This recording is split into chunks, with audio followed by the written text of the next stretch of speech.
would everyone please switch off your mobile phones? It's very, very important today, at least today. Please switch off the mobile phones.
मन अधिनायक जय हे भारत भाग्य विधाता पंजाब सिंध गुजरात मराठा द्राविड उत्कल बंगा विंध्य हिमाचल यमुना गंगा उच्चल जलधि तरंगा तव शुभ नामे जागे तब शुभ आशीष मांगे गाहे तब जय गाथा जन गण मंगलदायक जय हे भारत भाग्य विधाता जय हे जय हे जय हे जय जय जय जय हे.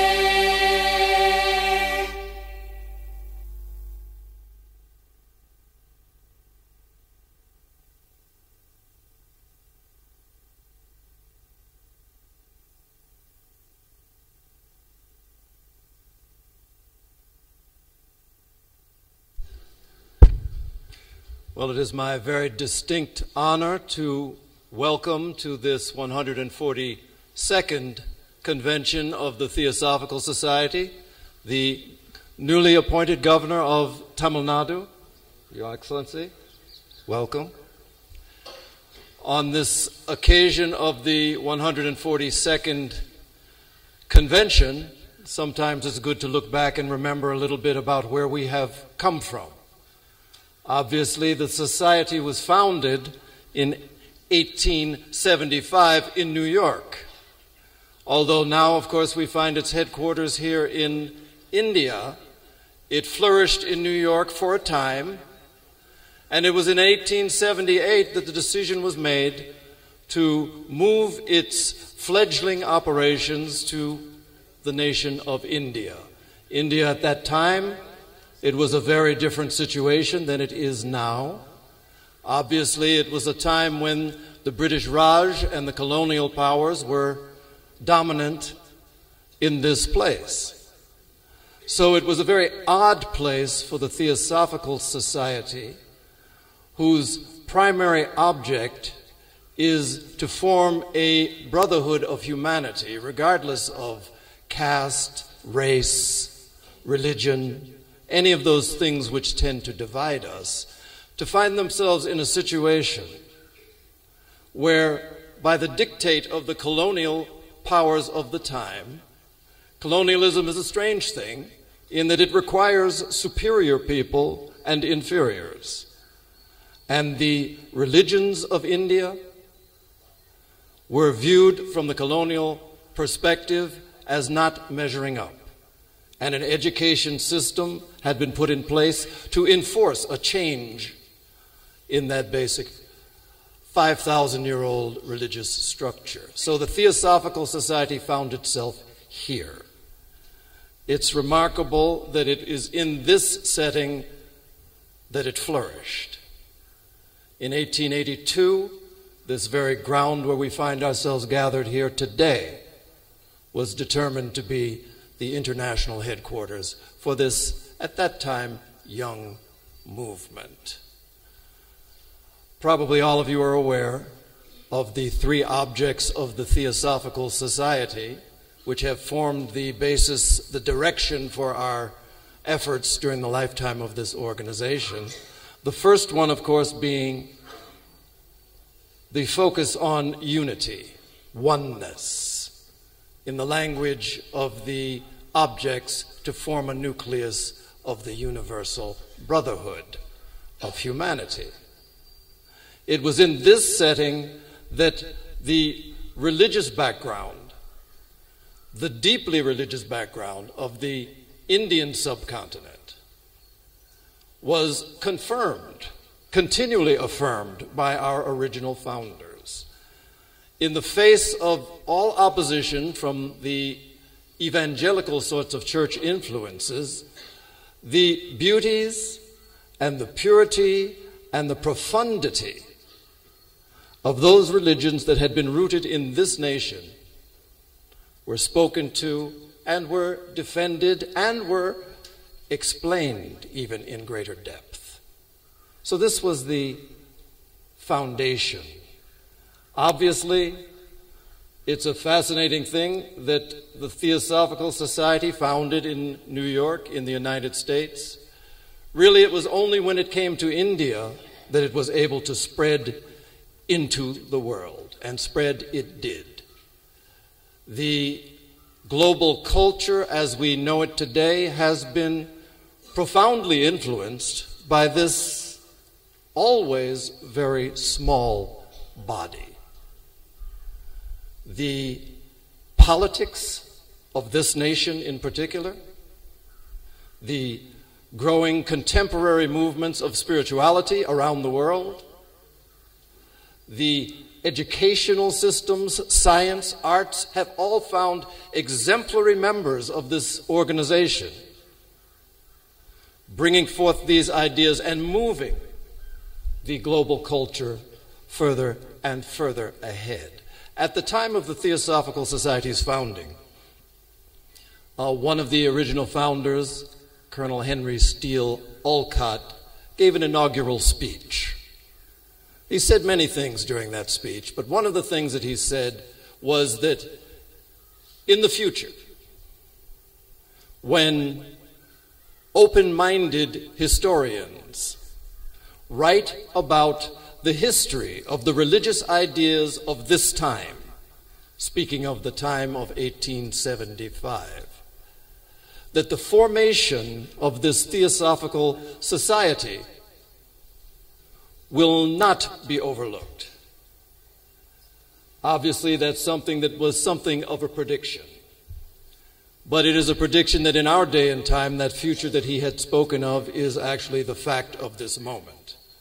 Not a day goes by today where there are not researchers looking to the archives of the Theosophical Society, where there are not people getting in touch to speak about, to try and find and define that thread that runs from this initial effort toward a oneness, toward the changes that have occurred in the world around us.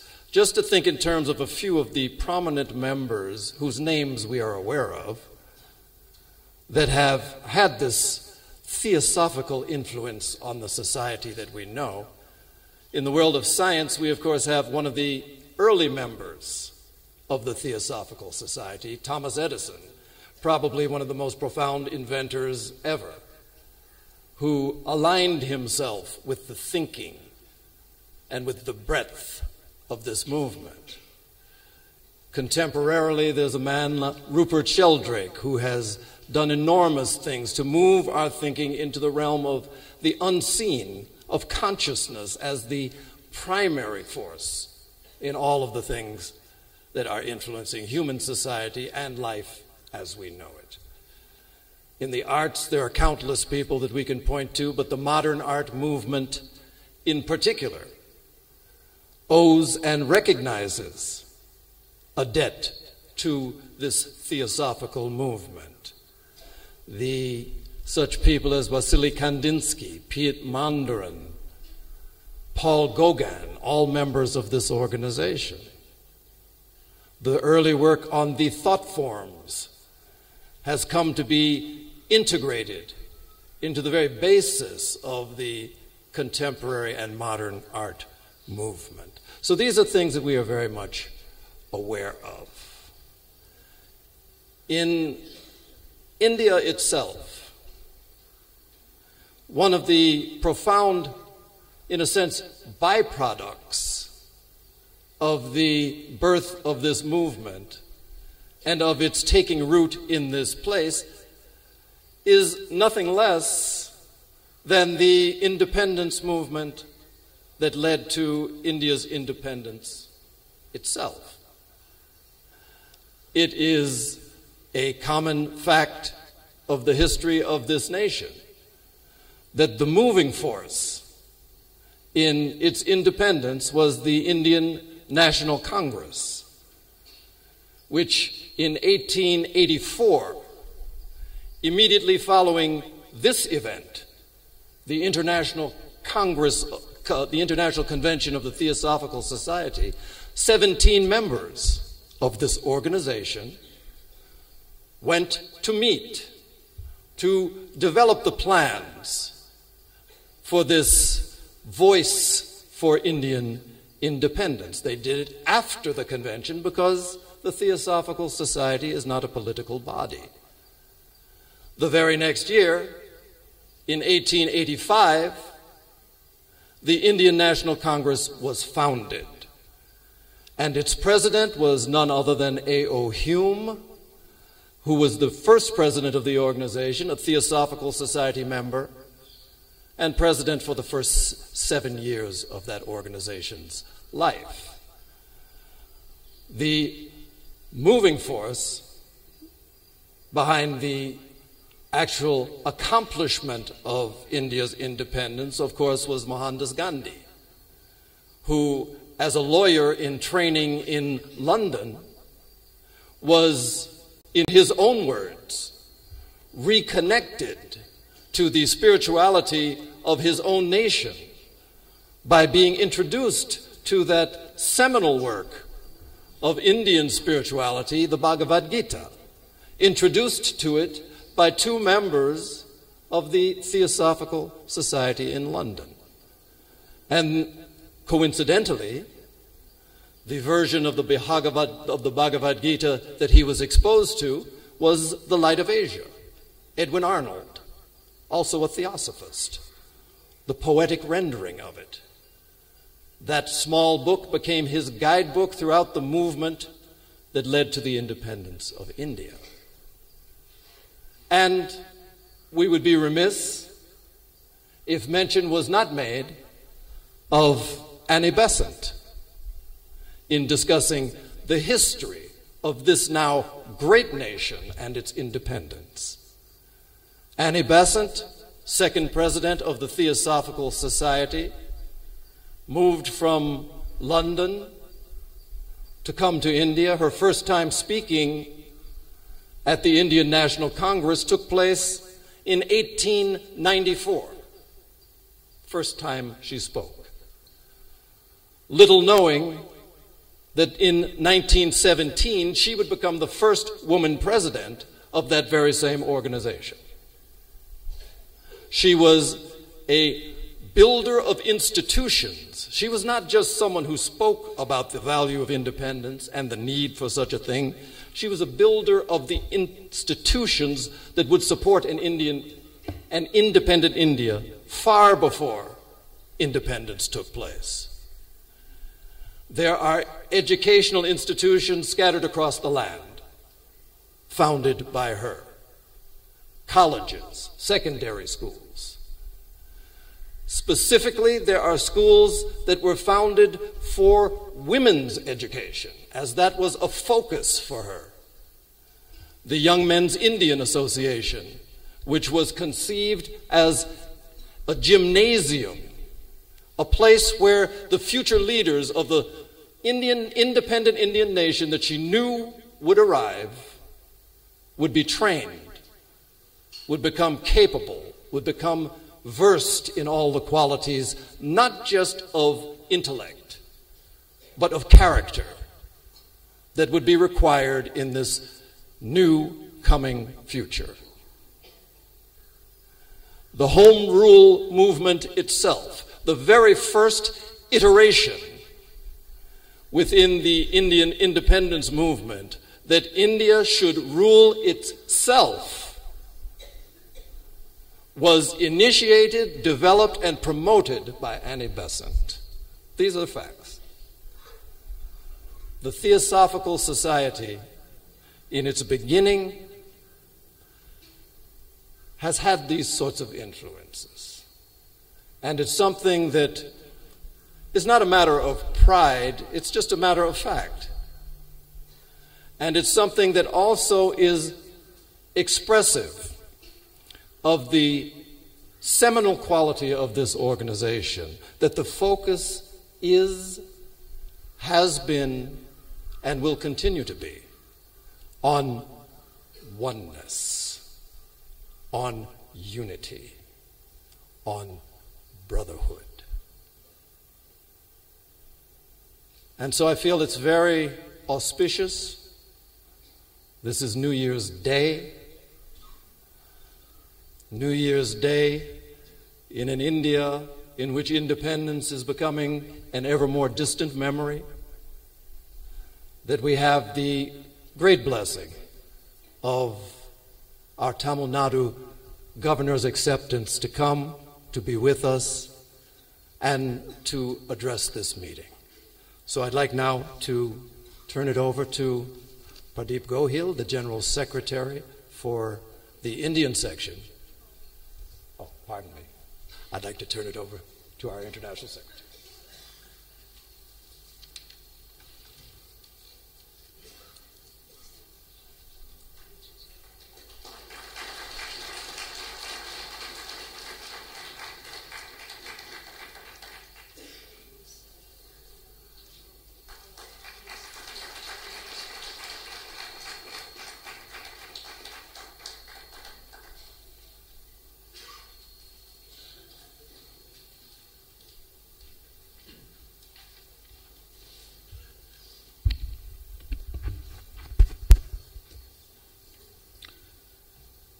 Mr. President, brothers and sisters, I'm here to tell you a story of a person who was born at Navalgarh in Rajasthan state on 16th April 1940. He did his schooling from the Bishop Cotton School at Nagpur. He then obtained a degree in commerce from Nagpur University. He was quite interested in active politics and decided to contest elections to fight against persistent neglect of his region. He won the state legislative elections in 1978 and 1980. In 1982, he became a Minister of State for Urban Development. He was elected as Member of Parliament from Nagpur 3 times and was adjudged as the most active parliamentarian with highest number of relevant questions asked in the Parliament. Preferring a lifestyle of austerity and simplicity, he always remained a leader loved by the masses. He continued his fight against corruption in public life and filed a petition in the Supreme Court against coal block allotment during the Congress regime, after which the Apex Court cancelled the coal block allotments. The Honorable Bombay High Court once mentioned about him, "Law is as dear to his heart as it is to lawyers and judges." He is the owner and managing editor of a famous English daily in Nagpur called Hitwada, which was started by the father of Mahatma Gandhi. He has served as governor of Assam for more than a year. In short, he is a senior political personality having shaped public affairs in a big way for the last 4 decades in our country. He is an eminent educationist, a philanthropist, a renowned social activist, an institution builder, an ace orator, a nationalist thinker, and a well-known public figure with spotless image. Brothers and sisters, he is all this in one body, His Excellency, the Governor of Tamil Nadu, Mr. Banwarilal Purohit.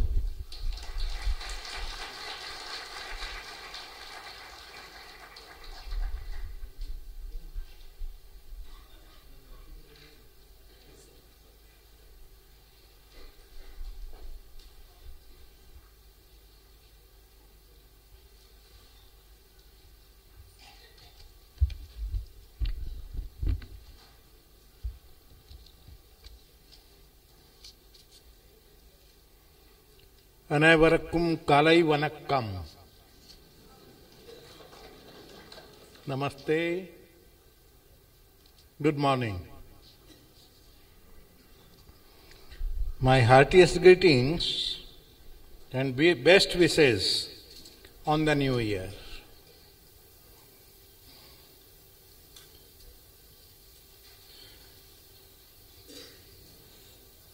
Mr. Tim Boyd, International President, then Dr. Pradeep Gohil, General Secretary,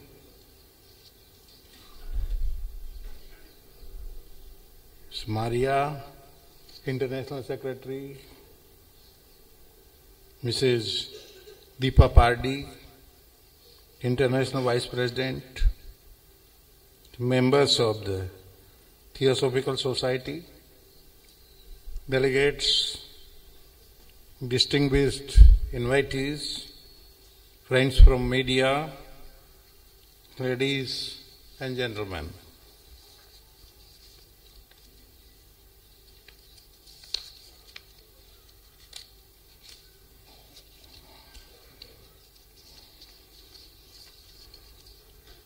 I am delighted to be here at the invitation of the International President of the Theosophical Society, Mr. Tim Boyd, and wish to convey my warm greetings for the new year to all the delegates present and to all those watching us around the world.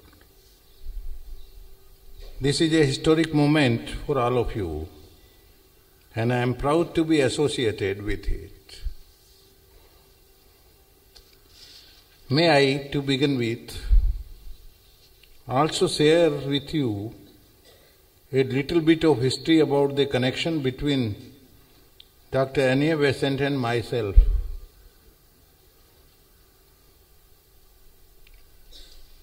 Through an important national figure called Gopal Krishna Gokhale. A few of you may know a part of this history, but others may not. I have been associated with a Nagpur Delhi newspaper, as mentioned, called the Hitwada since 1979, which were originally launched in 1911 by Sri Gopal Krishna Gokhale, the mentor of Mahatma Gandhi. It was because of Gokhale's leadership that the Hitwada became a leading newspaper of central India, whose voice is heard all across the country even today. Gokhale, a member of the Indian National Congress since 1889, had worked together with many leaders of those times, including Adyar Besant, to obtain greater political representation and power over public affairs for common Indian citizens. In 1912, when Sri Gopal Krishna Gokhale visited South Africa, Gandhiji received personal guidance from him, which gave him a better understanding of the issues confronting the common people of India. In his autobiography, Gandhiji recognizes Sri Gokhale as an admirable leader who was pure as a crystal, gentle as a lamb,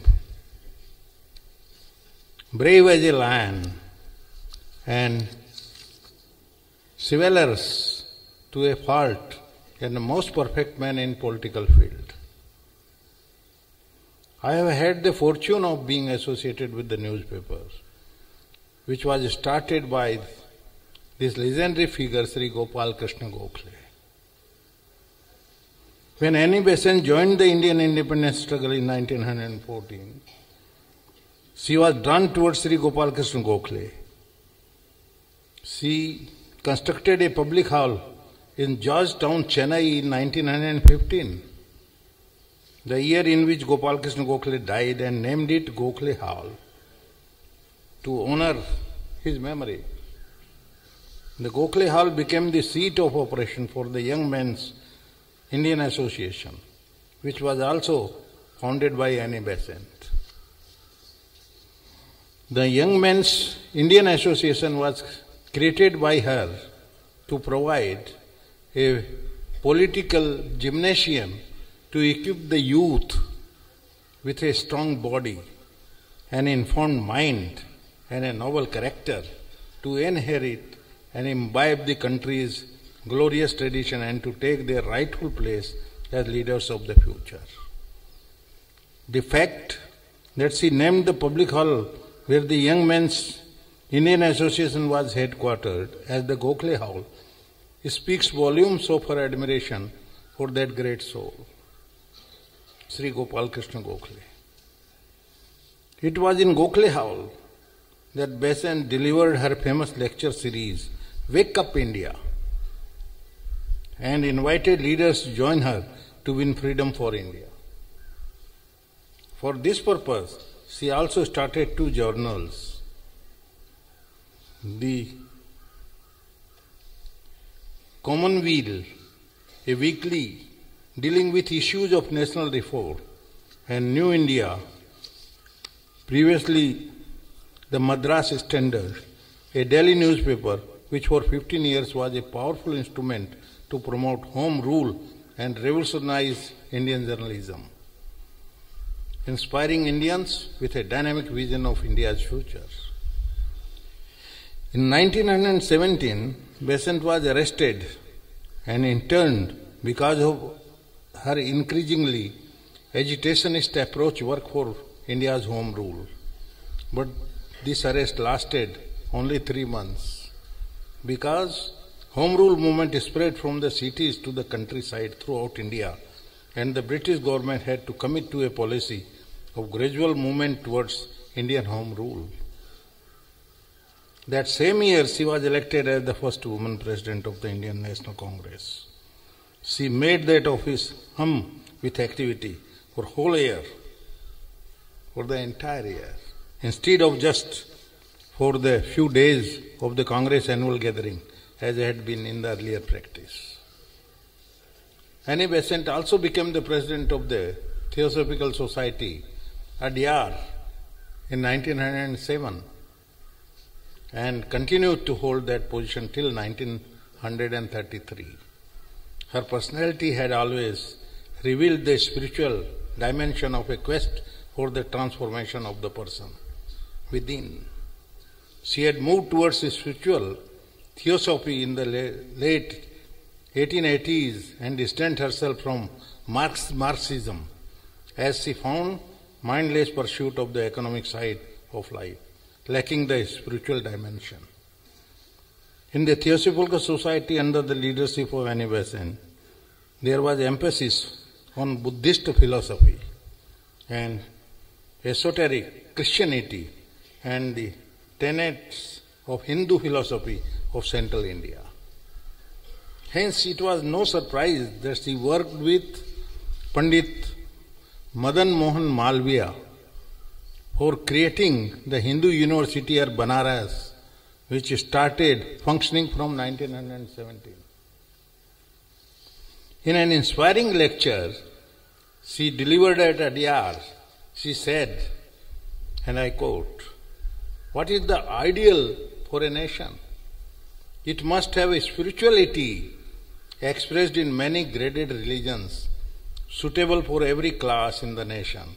And if, as here, there are various religions, they must be friends, not rivals. Acknowledging their common origin, divine wisdom, then common aim, the uplifting of the nation, it must have healthy condition of life, a robust and vigorous manhood, strong and refined womanhood. These are the things which make up the ideal. And education is to bring them realization. I am happy to note that the ideals for which Annie Besant lived and worked for are being pursued with vigor and enthusiasm even now. In fact, the Theosophical Society, which ushers in a new strain of philosophical thought, is growing from strength to strength, laying emphasis on unity and universality of the life, universal consciousness, and the noblest ideal to form a nucleus of universal brotherhood, transcending all kinds of artificially imposed barriers on the evolution of humanity. This ideal was beautifully expressed by Annie Besant, and I quote, "The India that I would give my life to help in building is an India learned in the ancient philosophy, an India to which all other lands should look towards for a spiritual life, where the life of all should be materially simple, but intellectually noble and spiritually sublime." Swami Vivekananda, who in the Parliament of Religions at Chicago first pronounced the concept of India being the spiritual guru of the world, it appears, unseen spiritual guru of Annie Besant and the Theosophical Society. The Society's convention theme for this year is most appropriate. From teaching to insight, the altruistic heart.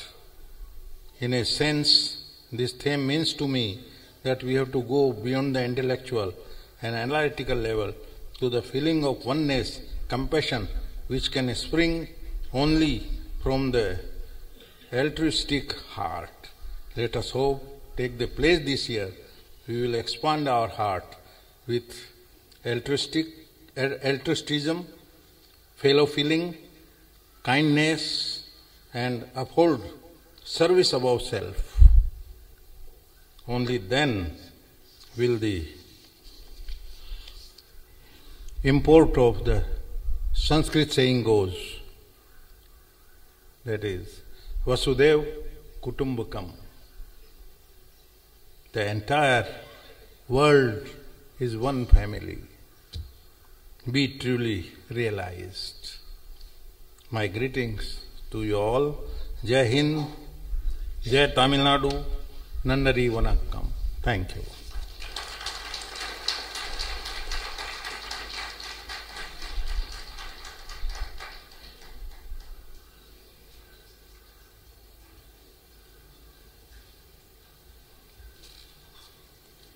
We very respectfully and from bottom of our heart, I thank you, your presence and your words. And the best way to greet this moment is to finish our event here is to join to the national anthem. Jana Gana Mana अधिनायक जय हे भारत भाग्य विधाता पंजाब सिंध गुजरात मराठा द्राविड उत्कल बंगा विंध्य हिमाचल यमुना गंगा उच्चल जलधि तरंगा तव शुभ नामे जागे तव शुभ आशीष मांगे गाहे तव जय गाथा जनगण मंगलदायक जय हे भारत भाग्य विधाता जय हे